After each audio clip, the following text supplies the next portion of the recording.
ఒక రచయితల ఆలోచనల కోసం నేనే కావాలి. ఒక హీరో గ్లామర్ కోసం నేనే కావాలి. ఒక ప్రేమికుడి ప్రేమ విఫలమైతే నేనే కావాలి. ఫ్రెండ్స్ అందరూ కలిస్తే నేనే కావాలి. దేవుడికి ఆరబేయడానికి నేనే కావాలి. నీ సంతోషానికి నీ బాధకి నేనే కావాలి. చివరికి ఏ ఫీలింగ్ లేకపోయినా బోర్ కొట్టినా నేనే కావాలి. కానీ చివరకు నన్ను మాత్రం మద్యపానం హానికరం అంటూ నేను కనిపిస్తే చాలు నన్ను ఒక దయ్యంలా చూపిస్తున్నారు. ఇది ఎంతవరకు న్యాయం? మీరే చెప్పండి. ఒక డాక్టర్ బలం కోసం యాంటీబయాటిక్ రాసే ఒక టానిక్ ని కూడా రోజుకు ఫుల్ బాటిల్ తాగితే మీరు పోరా? మీ ఆరోగ్యం ఖరాబ్ కాదా? ఆలోచించండి.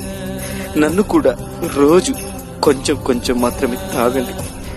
నేను మీ ఆరోగ్యాన్ని కాపాడుతాను. అలా కాక రోజుకి ఫుల్ బాటిల్ 2 ఫుల్ బాటిల్ తాగితే పోక మీ లివర్ ఖరాబ్ కాక ఆరోగ్యంగా ఉంటారా ఏంటి? తప్పు మీద నాదా? దయచేసి మద్యపానం హానికరమని చెప్పకండి. నా గోడులు మీ సోపతిగలందరికీ చేరేంత వరకు షేర్ చేయండి.